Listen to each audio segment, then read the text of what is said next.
Bitcoin almost hit its all-time high. In doing some research for the story, what I'm most present to is how there's no consensus on what the all-time high number is, weirdly.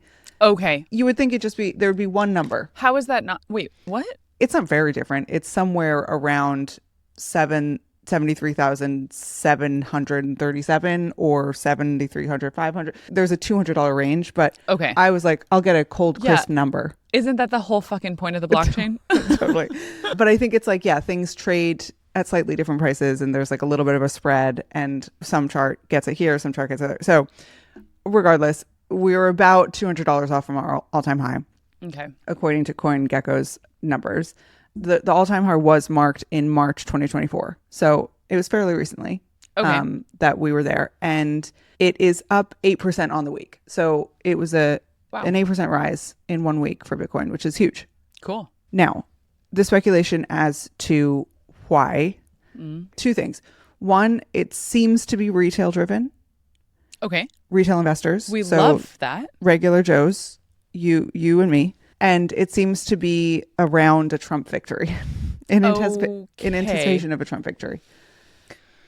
So a bit of a mixed bag here. A little bit of a mixed bag. Yeah. So there was a JP analyst report that came out earlier this week that was basically saying like a Trump victory will increase the Bitcoin price in the short term.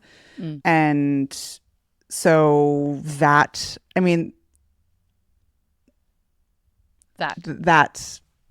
may very well be true. And so that could be what is running the numbers up. In the analyst report, he called it something called a debasement trade. Okay. And I did not know what that was. So I took to No Dumb Questions in the Boys Club Discord and I said, does anyone know what this means? What's a debasement trade?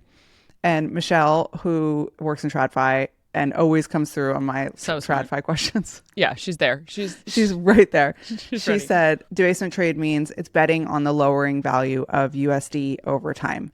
So it's kind of this idea ties into the bigger idea around de-dollarization and and inflation and stuff like that. So not exactly an optimistic trade, but that is part of the speculation of what's going on with the Bitcoin price right now.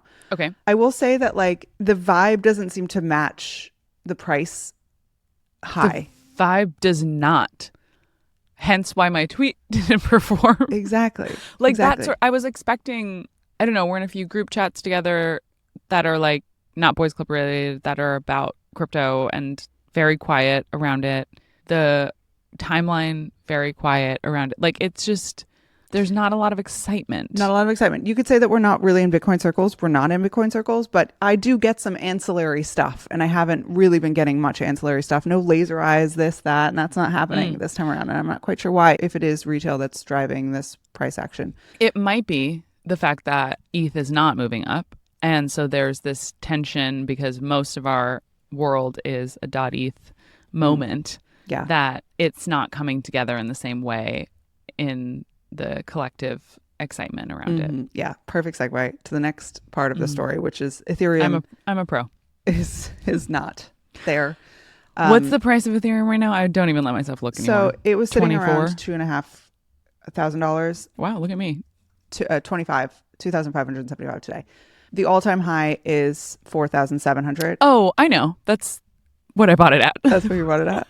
No, I think I bought it at like 39. Amazing. Yeah. Incredible. Doing so good. So the ETH story is not quite as compelling. I will say that it is up 15% in the last 20 days. Honestly, that's more depressing. I didn't realize it was down that bad. Yeah.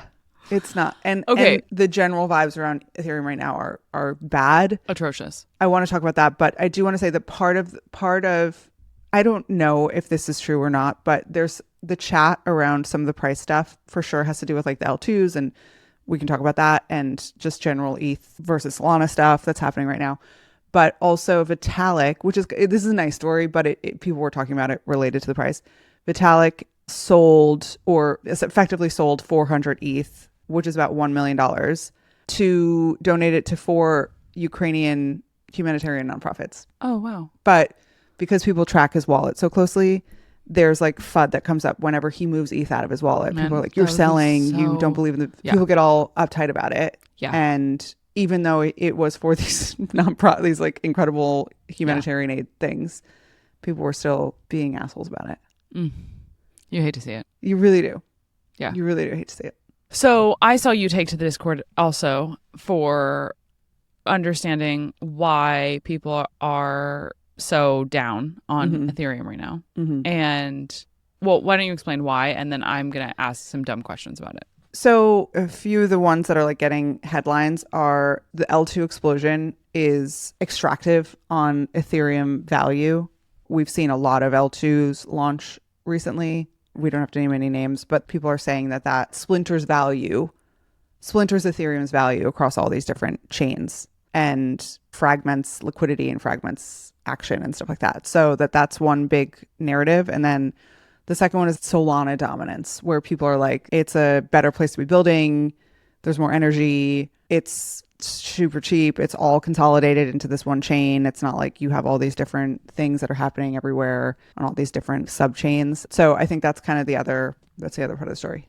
Okay. Two things that I don't understand about it. One is that how can all of these L2s that are built on top of Ethereum not increase the value of like the foundational blockchain that they're all working from? That just doesn't make sense to me. I would love for someone to come on and explain why that is. Because you would think that it would, that like it's not splintering value, it's increasing value because you're building on top of it. But I'm sure someone somewhere knows why.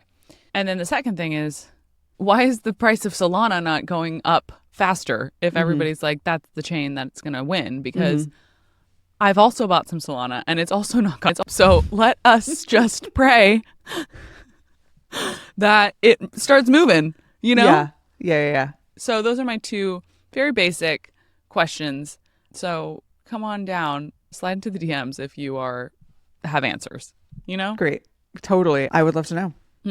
Last part of the story here, just on like money and stocks and crypto and that category of interest. Meta had their earnings call. There was actually a bunch of earnings call this past week. I saw these. And Meta and Microsoft both had really great earnings calls, beat estimates on sort of where they were going to be financially. But yesterday, both of their Meta and Microsoft's stocks both slipped because basically in the earnings call, though they beat estimates, they were basically like, we gotta spend a ton of money on AI infrastructure and R&D. Oh. And it's like a blank check. Wow. Write it out to cash. Yeah. And they're just like, we have to just keep spending. Yeah.